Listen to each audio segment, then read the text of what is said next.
Machine learning, ये शब्द तो आजकल हर जगह सुनने को मिलता है ना? पर कभी सोचा है कि इसका असली मतलब क्या है? मतलब एक मशीन सीख कैसे सकती है? चलिए आज इसी कमाल की टेक्नोलॉजी को थोड़ा आसान भाषा में समझते हैं।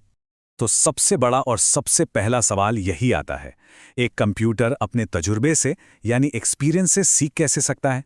सुनने में तो ये बिल्कुल किसी साइंस फिक्शन फिल्म की कहानी लगती है, सही कहा ना? पर यही आज की हकीकत है और इसी के पीछे मशीन लर्निंग का पूरा कॉन्सेप्ट काम करता है। दरअसल इसका जवाब छिपा है आर्टिफिशियल इंटेलिजेंस यानी एआई के अंदर। मशीन लर्निंग कोई अलग चीज नहीं है, बल्कि ये एआई का ही एक बहुत बहुत जरूरी हिस्सा है जो एआई को इतना पावरफुल बनाता है। तो फिर मशीन लर्निंग है क्या? सीधी सी बात है, ये एआई की वो ब्रांच है जो कंप्यूटर सिस्टम्स को एक कमाल की काबिलियत देती है। वो ये कि सिस्टम्स को बार बार प्रोग्राम करने की जरूरत नहीं है, वो अपने आप अनुभव से सीखते हैं और बेहतर होते जाते हैं। मतलब हम कंप्यूटर को ये नहीं बताते कि हर सिचुएशन में क्या करना है, हम उसे बस डेटा देते हैं और वो उस डेटा से खुद ही सीखता चला जाता है। ठीक है, तो ये तो समझ आ गया, पर अब सवाल यह है कि मशीनें असल में सीखती कैसे हैं? इसके पीछे 3 मेन तरीके हैं और हर तरीका अपने आप में काफी दिलचस्प है।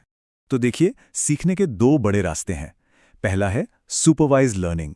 इसको ऐसे समझिए कि जैसे किसी बच्चे को हम फ्लैश कार्ड से सिखाते हैं, जहां हर तस्वीर पर उसका नाम लिखा होता है, ये सेब है, ये बिल्ली है।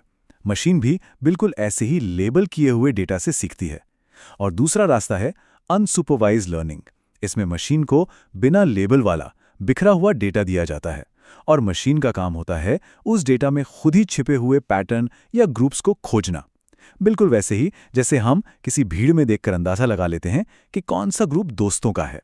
अच्छा, तो लेबल के साथ और बिना लेबल के सीखने के अलावा एक तीसरा और शायद सबसे मजेदार तरीका भी है, और वो है बार बार कोशिश करके अपनी गलतियों से सीखना, यानी ट्रायल एंड एरर।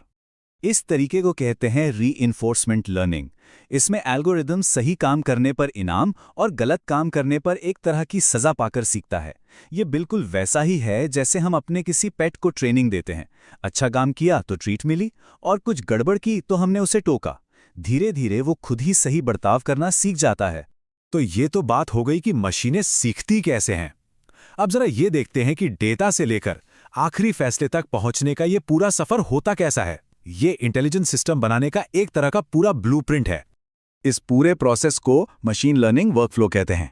सब कुछ शुरू होता है डेटा कलेक्शन से, यानी डेटा इकट्ठा करना। जितना ज्यादा और अच्छा डेटा उतना बेहतर रिजल्ट। पर असल दुनिया का डेटा कभी भी परफेक्ट नहीं होता, उसमें गलतियां होती हैं। तो दूसरा स्टेप है डेटा क्लीनिंग, यानी उस डेटा को साफ करना। इसके बाद आता है एक बहुत ही अहम स्टेप, फीचर इंजीनियरिंग। इसका सीधा सा मतलब है कि हम डेटा में से सबसे काम की जानकारी निकालते हैं ताकि मशीन उसी पर फोकस कर सके। फिर हम प्रॉब्लम के हिसाब से सही मॉडल चुनते हैं, उसे डेटा पर ट्रेन करते हैं और फिर इवैल्यूएशन में ये परखते हैं कि मॉडल कितना सटीक है। और जब सब कुछ सही रहता है तो आखिर में उसे असल दुनिया में इस्तेमाल के लिए डिप्लॉय कर दिया जाता है। चलिए अब इस टेक्नोलॉजी की ताकत और इसकी कुछ कमियों दोनों पर एक नजर डालते हैं, क्योंकि जाहिर है हर शक्तिशाली चीज के 2 पहलू तो होते ही हैं। ये टेक्नोलॉजी वाकई एक 2-धारी तलवार जैसी है। इसके फायदे जबरदस्त हैं। ये मुश्किल फैसलों को ऑटोमेट कर सकती है, बहुत बड़े डेटा को चुटकियों में हैंडल कर सकती है और सबसे बड़ी बात, ये समय के साथ और ज्यादा डेटा मिलने पर और बेहतर होती जाती है। लेकिन इसके कुछ चैलेंज भी हैं। इसे काम करने के लिए बहुत बहुत बड़े डेटा सेट चाहिए। इसमें कंप्यूटिंग पावर काफी लगती है जो महंगी हो सकती है, और एक ओवरफिटिंग का खतरा भी रहता है। ओवरफिटिंग का मतलब है कि मॉडल ट्रेनिंग वाले डेटा को तो रट लेता है, पर जैसे ही उसे कोई नया अनदेखा डेटा मिलता है वो फेल हो जाता है। लेकिन इन चुनौतियों के बावजूद मशीन लर्निंग एक क्रांति की तरह है। आइए देखते हैं कि ये टेक्नोलॉजी हमारी दुनिया को किस तरह से बदल रही है। जैसा कि हमारे सोर्स मटेरियल में भी कहा गया है, मशीन लर्निंग एक शक्तिशाली तकनीक है जो पूरी की पूरी इंडस्ट्रीज को बदल रही है। और ये बात बिल्कुल सच है। खास तौर पर 3 सेक्टर्स में इसका असर साफ देखा जा सकता है।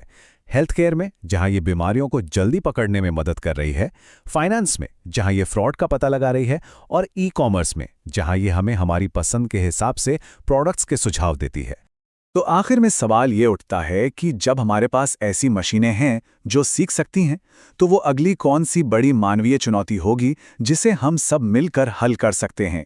ये एक ऐसा सवाल है जो हमें आने वाले कल के बारे में सोचने पर मजबूर करता है।